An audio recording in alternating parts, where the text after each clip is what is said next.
welcome back to the series where I talk about a random piece of music from my collection. Today I'll be talking about This Is the Modern World by The Jam. This is The Jam's second album.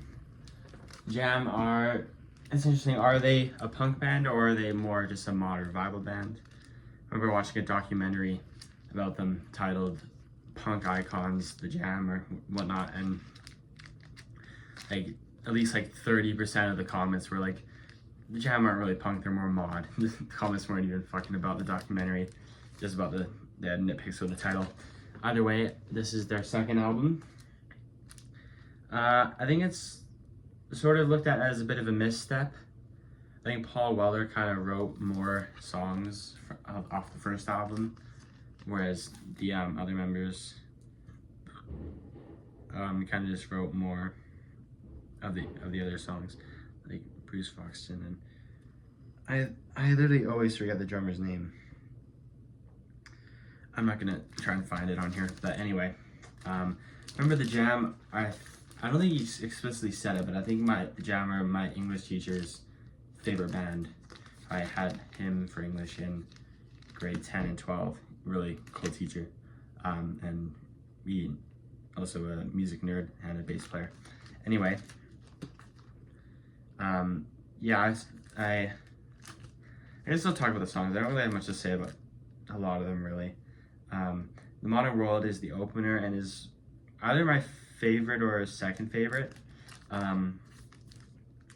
It's like, yeah, it's like punk, but slower. It's like a totally punk attitude, totally punk feel, but it's not really like it's not like New Rose or anything.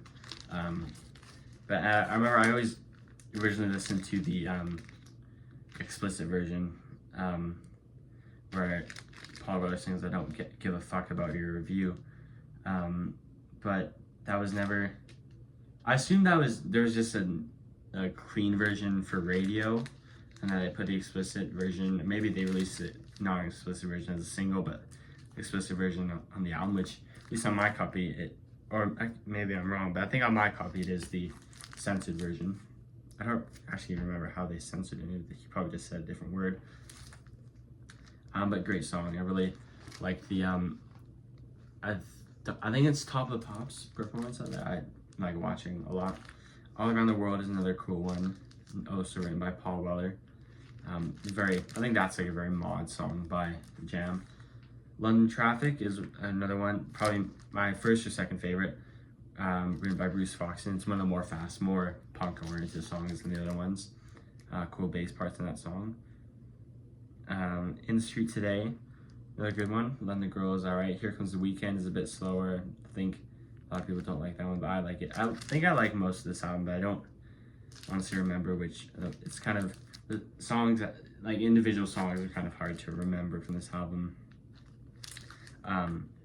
But I'm really surprised that I even found this. This is the only time I've actually gone to the record store. It's Hot Wax on, I think I know what street it's on, but I'm not going to say in case I'm wrong. I've only went there once and I bought like 4 albums there. This is one of them, and I was really surprised it was there. And I thought it was a bit expensive, but I also thought it was a reasonable price. I didn't think it would have sold well in Canada and it would have been many copies. It was $30, which is about my limit for a dollar amount for one vinyl. Although now it's 40 because vinyl are ridiculously expensive now, but at the time it was about 30. But now I'm sometimes willing to spend $40 on a single record, but it has to be special, I suppose.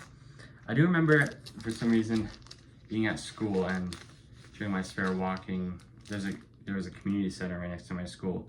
I would often go to the community center during my spare or lunch even. I was walking back there and be like, oh, I really have the urge to hear this album because I had the title track in my head the entire time.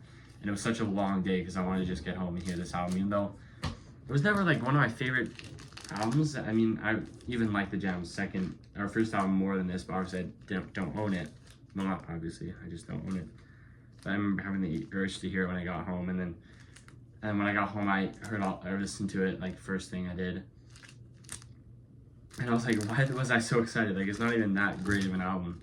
I think it's definitely a misstep. But I mean, I'm still happy to own this album. I think it's cool to own an original Jam album.